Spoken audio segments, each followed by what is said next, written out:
तुम्ही टॅक्स वाचवण्यासाठी income tax रिटर्नमध्ये मुद्दाम उत्पन्न कमी दाखवताय का? मग बँकेत लोन मागायला गेल्यावर तुमचे लोन रिजेक्ट का होते हे तुम्ही नक्की समजून घ्या. फक्त थोडा टॅक्स वाचवण्यासाठी तुम्ही तुमच्या भविष्यातलं मोठं होम लोन, बिझनेस लोन किंवा कार लोन तर धोक्यात टाकत नाही ना. कारण कर्ज मंजुरीच्या वेळी बँक प्रामुख्याने 3 गोष्टी बघते. तुम्ही ITR भरलाय का, वेळेवर भरलाय का आणि त्यात दाखवलेले उत्पन्न वास्तविक आहे का.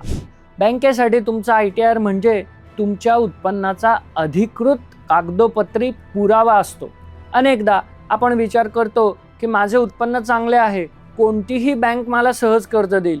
पण बँकेला तुमचा तोंडी हिशोब चालत नाही. जर तुम्ही ITR उशिरा भरला किंवा त्यात उत्पन्न कमी दाखवले तर बँकेच्या नजरेत तुमची कर्ज फेडण्याची क्षमता कमी होते आणि बँक सरळ सांगते कागदोपत्री उत्पन्न कमी आहे तर लोन रिजेक्ट झालं. या उलट जर तुम्ही ITR मध्ये अचूक आणि योग्य उत्पन्न दाखवले तर तुमची लोन एलिजिबिलिटी मजबूत होते आणि लोन अप्रूव्हल प्रोसेस अत्यंत सोपी होते.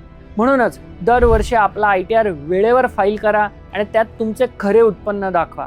ही माहिती महत्त्वाची वाटल्यास आत्ताच सेव्ह करा आणि तुमच्या मित्रांना शेअर करा. असेच कर्ज आणि अर्थसाक्षरतेविषयीचे व्हिडिओ बघण्यासाठी मला फॉलो करा. धन्यवाद.